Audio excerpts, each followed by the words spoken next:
Hola, muy buenas. Estamos hoy con Clara de Cendra, directora general de la consulta de psicología que tiene la Universidad Francisco de Vitoria en Madrid. Y es un placer saludarte, Clara. Muchas gracias, igualmente. Queríamos hacerte una breve entrevista para que nos iluminaras sobre algunos aspectos, que nos contaras un poquito de ti. Así que voy directamente con las preguntas que tengo preparadas.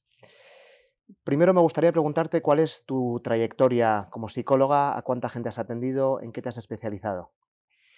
Pues yo creo que llevo más o menos 22 años pasando consulta clínica y empecé realmente nada más terminar la carrera, me fui formando en un enfoque que se llama sistémica, que te permite conocer, analizar cómo son las relaciones que establecemos con los demás variables que hay.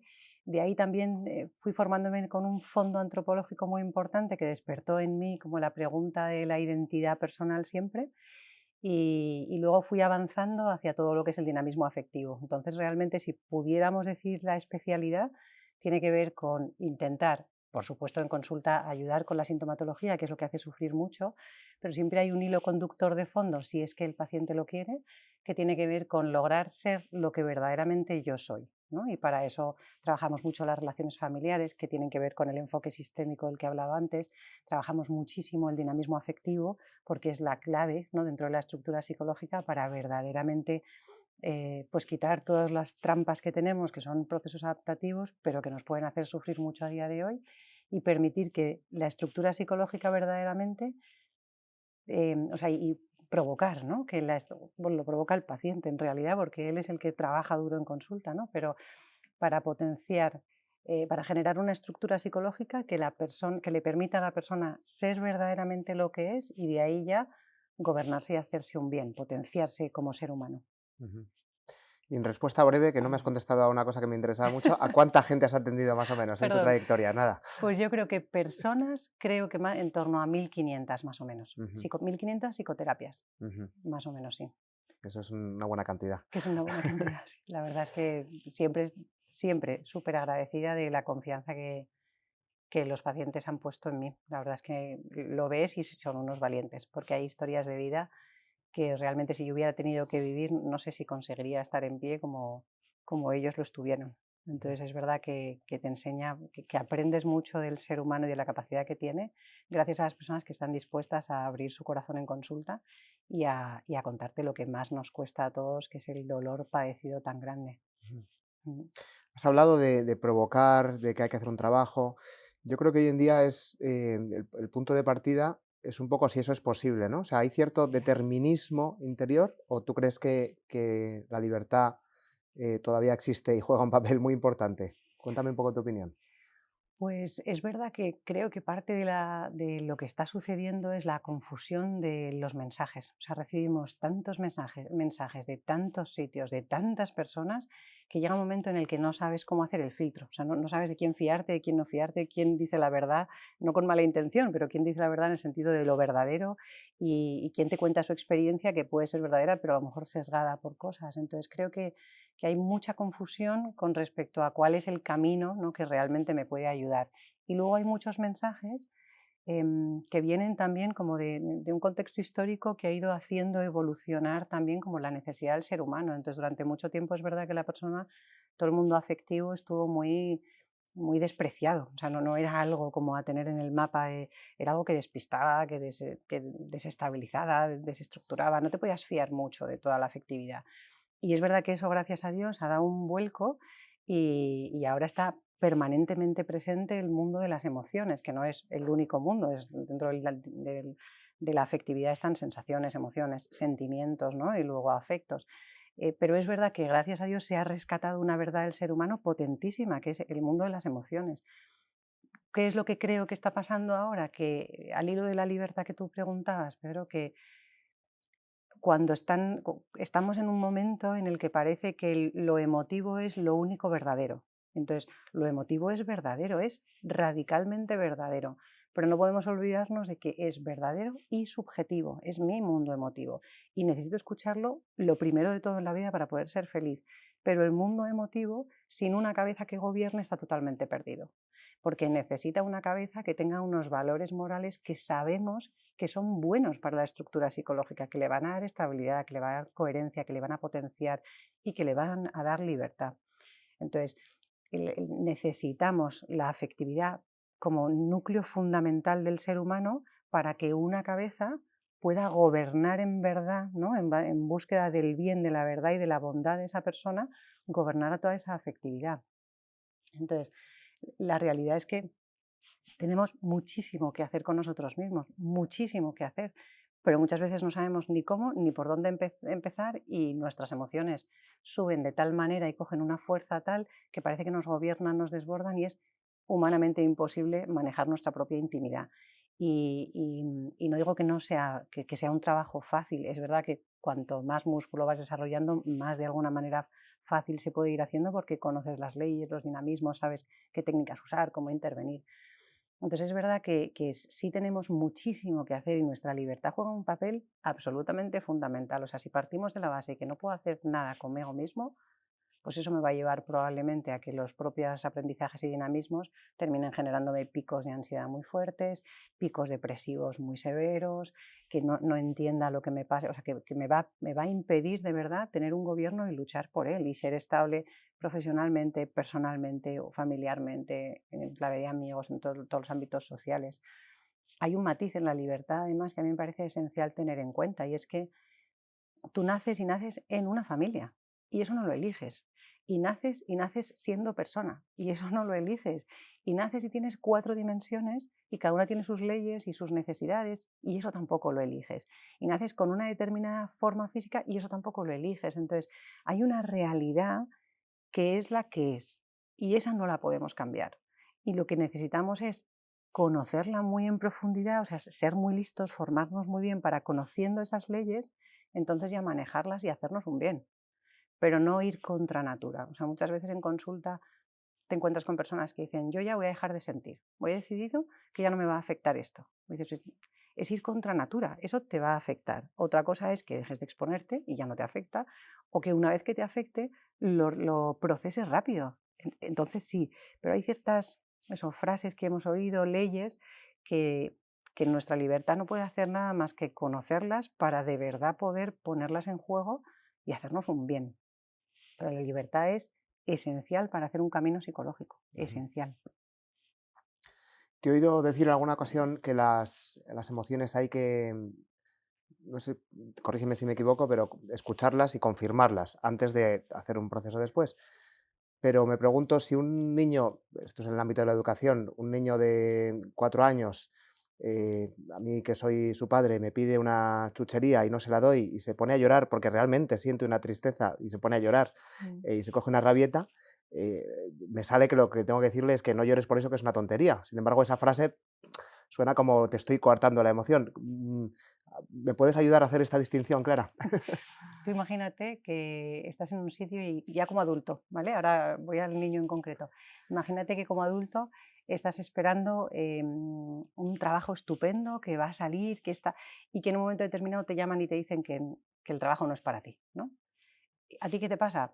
Pues que te pones triste, o sea, y tu cabeza puede decirte, bueno, ya está, pues fenomenal, para adelante, seguimos, buscamos otra cosa, pero la primera reacción automática es de tristeza. ¿Por qué?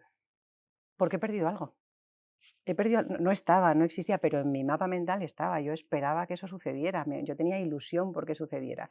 Y al final te encuentras con que, como, no, como eso que tú estabas anhelando y con lo que ya habías generado un cierto vínculo, ¿no? El ser humano es vincular, entonces se vincula. Aquello donde percibe un bien, ahí se vincula, ¿no? Entonces en un momento determinado tú percibes que te han dicho que no y te pones triste porque has perdido algo que anhelabas. Pues esto a nuestro nivel de adultos que decimos, ah, claro, sí, ¿no? En el nivel de niños es lo mismo. Para ellos la chuchería tiene, pues eso, una importancia esencial en ese momento, aquí y ahora, que les va a dar como esa alegría, ese bien que ellos están viendo en ese momento. Entonces, cuando un niño se enfada o se pone a llorar cuando no le das algo, no pasa nada. O sea, realmente es normal que esté triste. Sí, tenía una ilusión y no ha podido ser. Entonces, pues que yo me ponga triste es normal. Que yo le deje a mi hijo pasarse 15 minutos llorando porque no tiene la chuche, desconsoladamente, ahí le tengo que ayudar.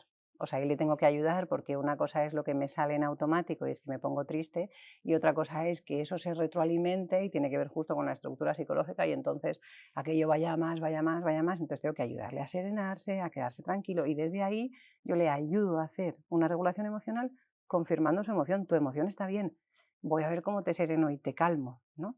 Entonces hay esa parte de comprenderle y confirmarle, y luego esa parte de ayudarle a bajar, de ayudarle a serenarse a sí mismo, ¿no? Porque si no le voy enseñando desde fuera a templarse desde pequeño, es muy complicado que luego de adolescente lo sepa hacer, de joven lo sepa hacer y de adulto lo sepa hacer. Ujú, Entonces, ¿que se enfada? Sí. ¿Que no es bueno para él y yo tengo que transmitirle que no te lo doy porque no es bueno para ti?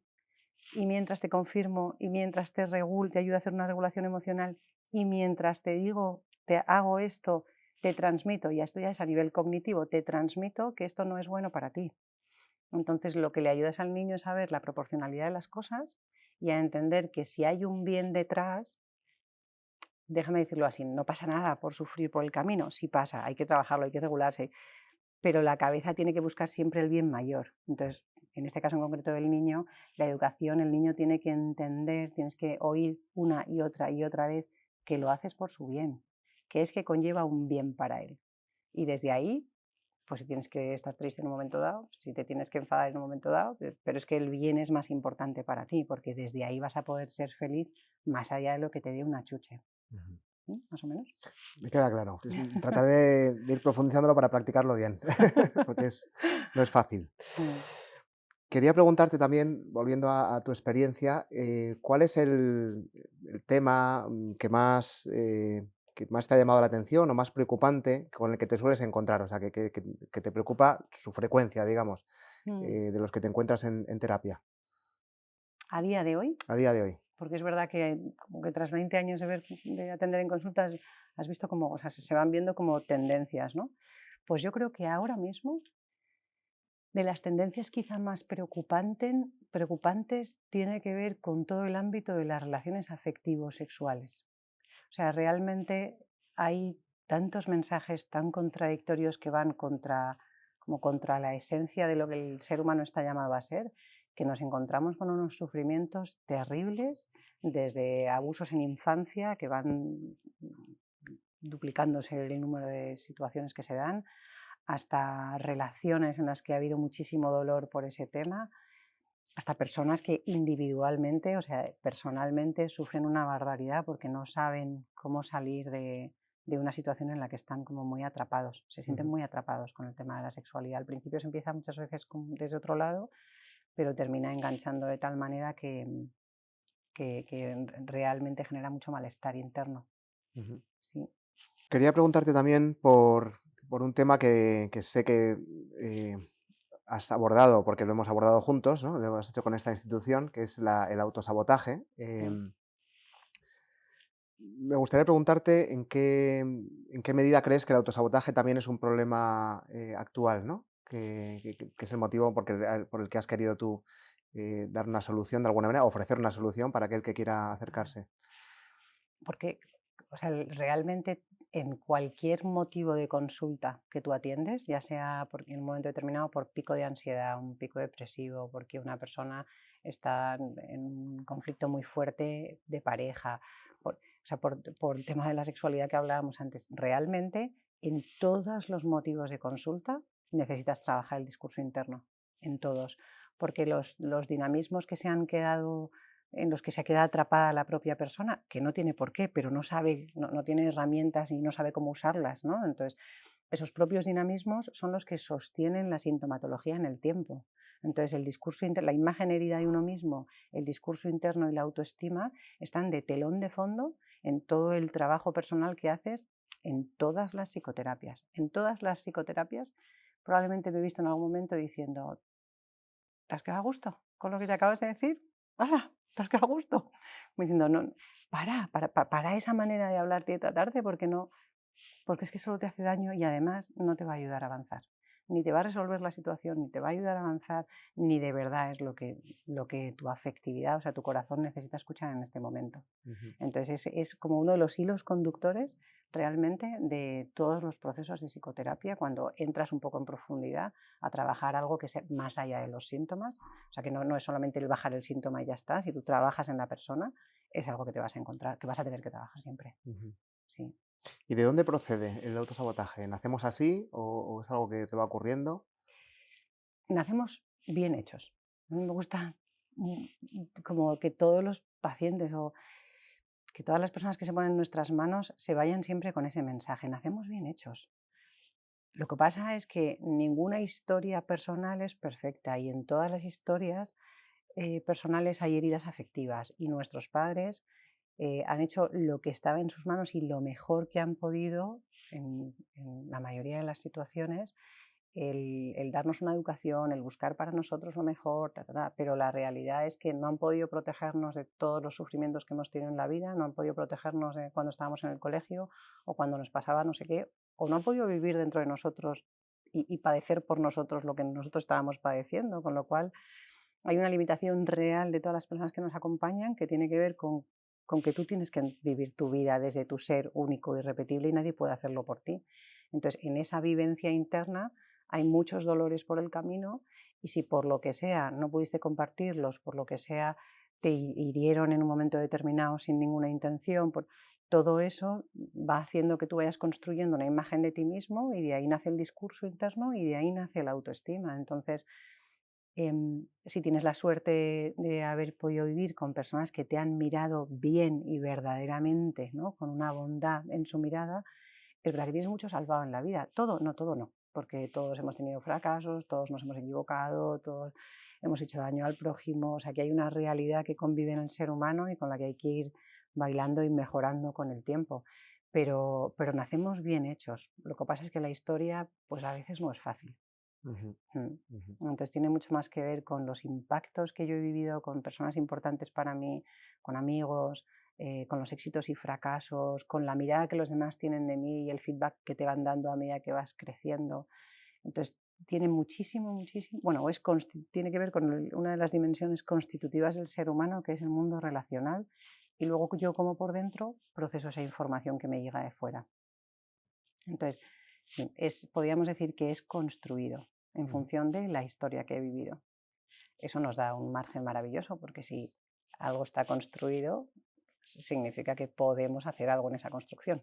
Si viniera innato, estaríamos totalmente en un estado de indefensión, resignándonos a ser lo que somos a día de hoy. Y la realidad es que no estamos así pensados. Ujú. Podemos ser lo que somos a día de hoy, pero la pregunta esencial es, ¿y con esto que tú eres a día de hoy, qué quieres hacer?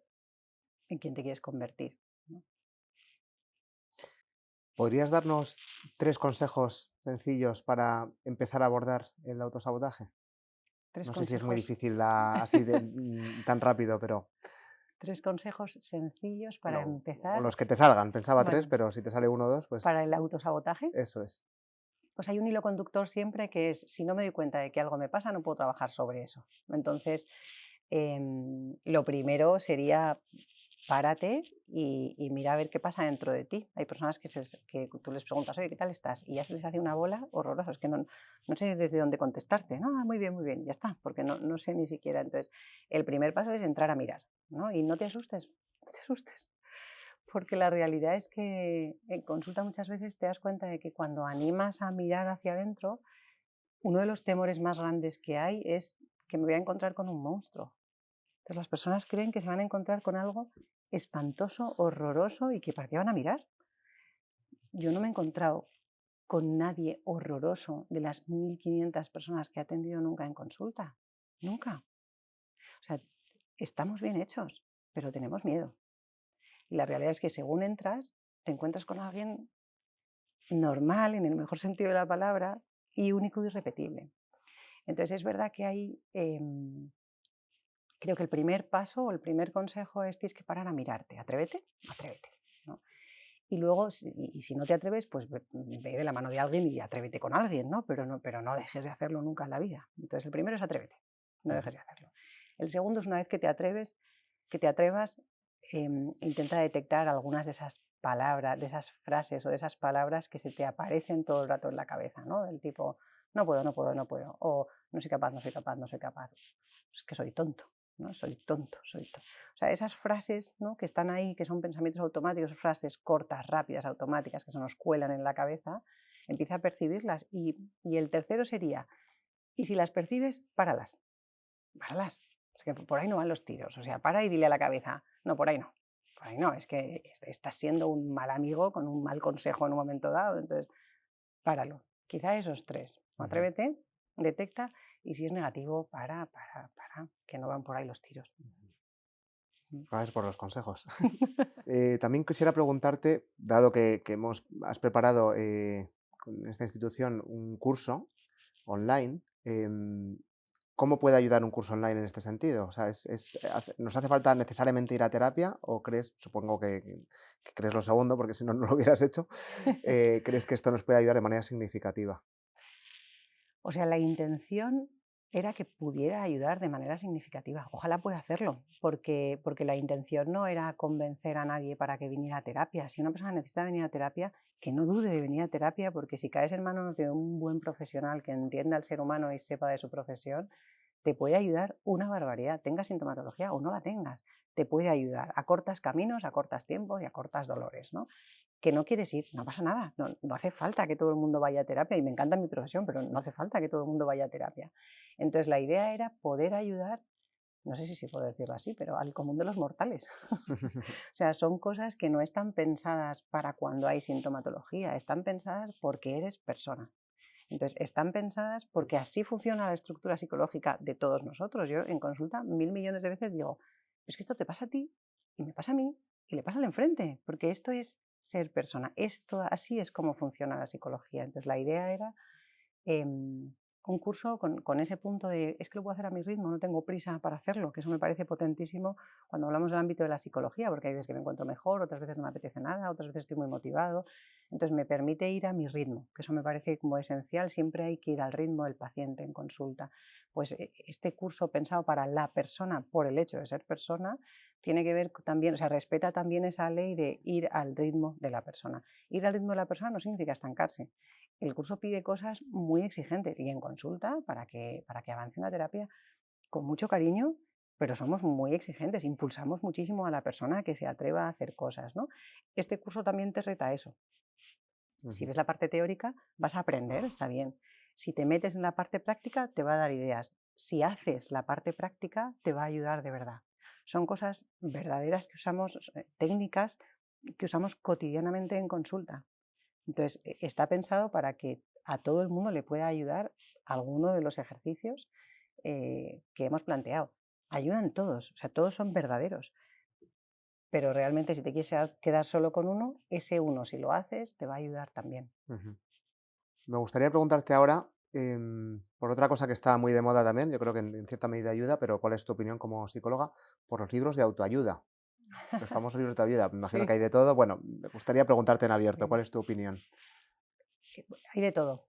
O sea, la realidad es, creo que es importantísimo no solamente el tema, sino valorar siempre antes de comprar un libro, cualquiera, en verdad, ¿no? Pero de autoayuda también valorar quién lo escribe.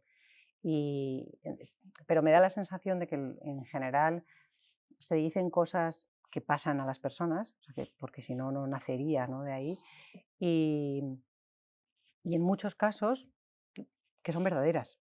Lo que pasa es que mi sensación es que tienden a quedarse un poco en la superficie, como en el movimiento rápido, ágil del aquí y ahora, que está bien, pero que si el aquí y ahora en ese movimiento ágil, en este momento me genera un alivio, para que genere un cambio real en la persona lo tengo que sostener 6 meses. Tengo que estar con un ejercicio de voluntad para sostenerlo 6 meses, un año, y que realmente me ayude como a ordenar en ese sentido.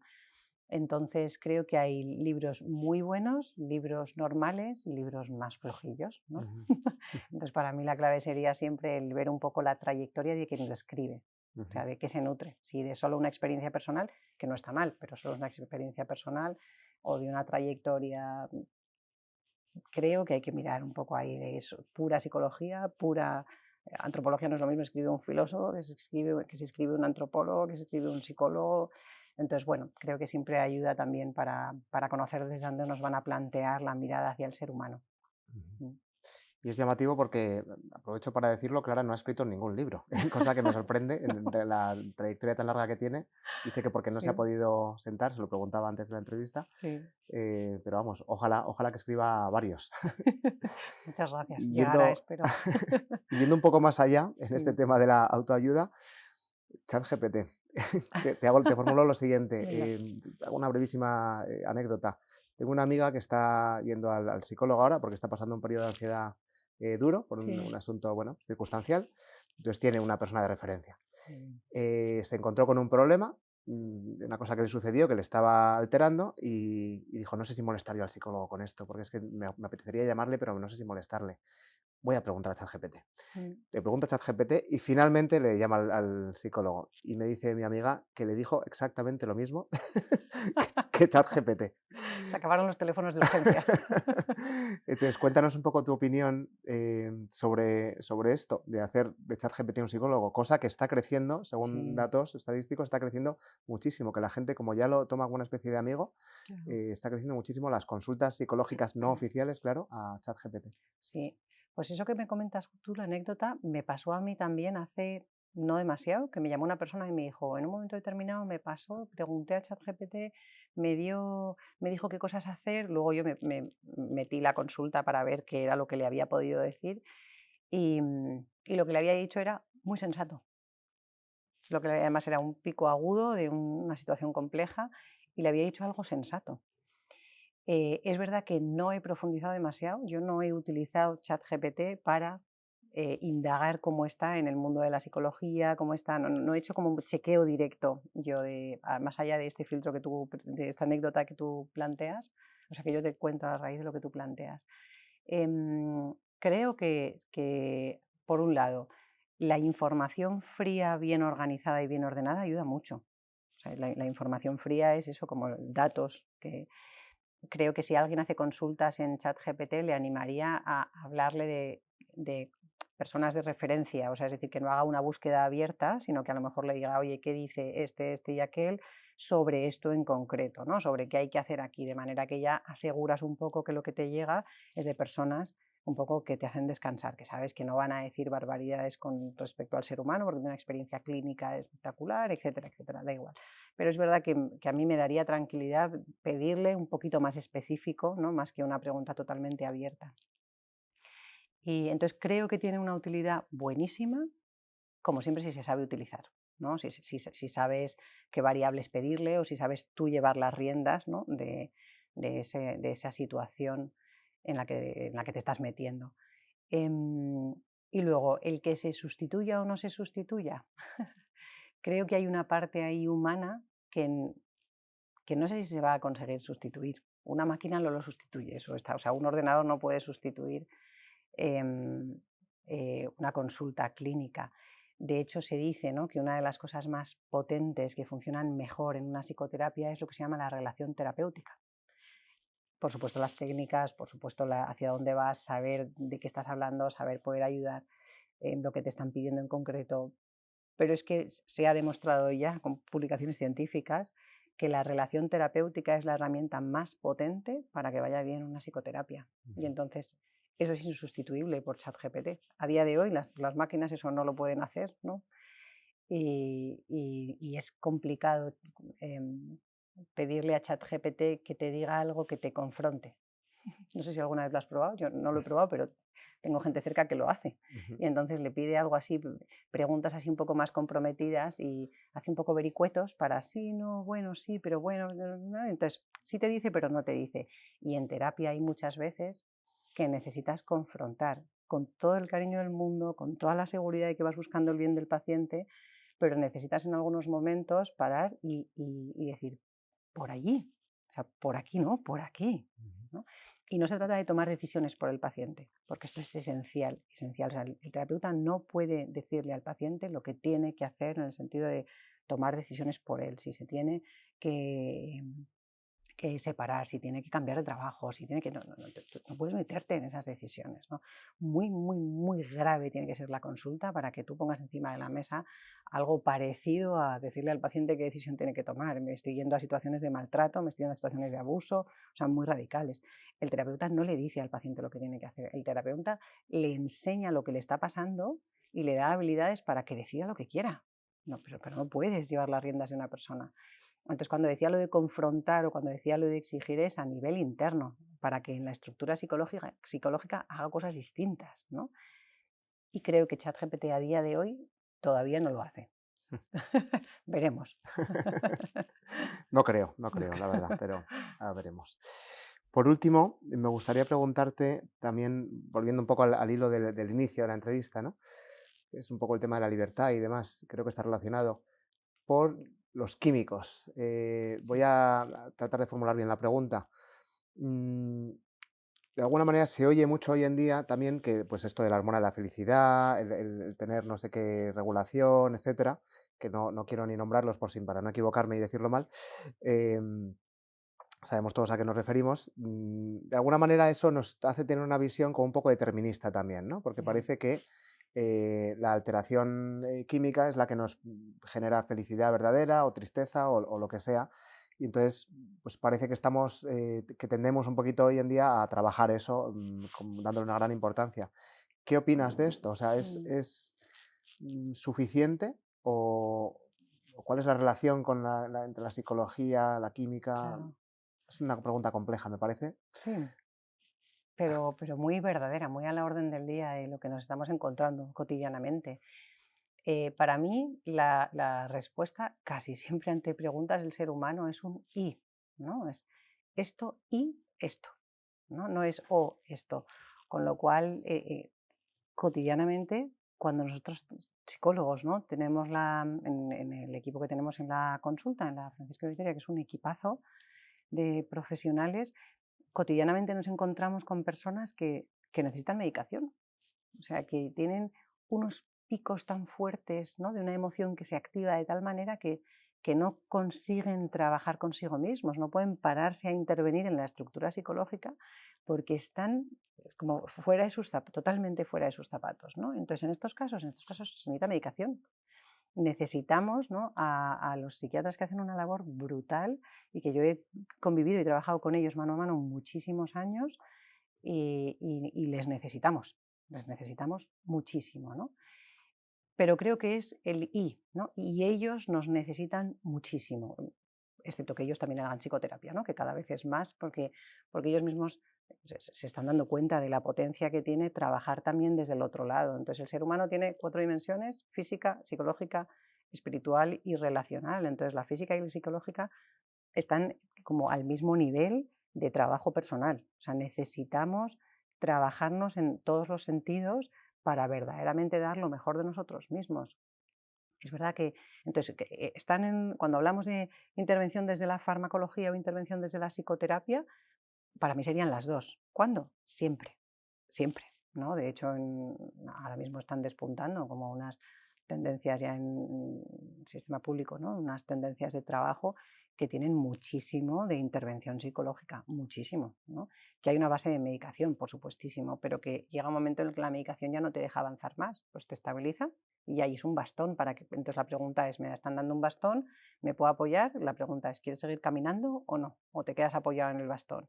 Entonces la medicación te ayuda a encontrarte mejor, pero tu libertad no la anula. O sea, tu libertad no la necesitas para poder moverte hacia una dirección que te ayude Ujú, totalmente. Entonces, ¿dónde estarían los peros?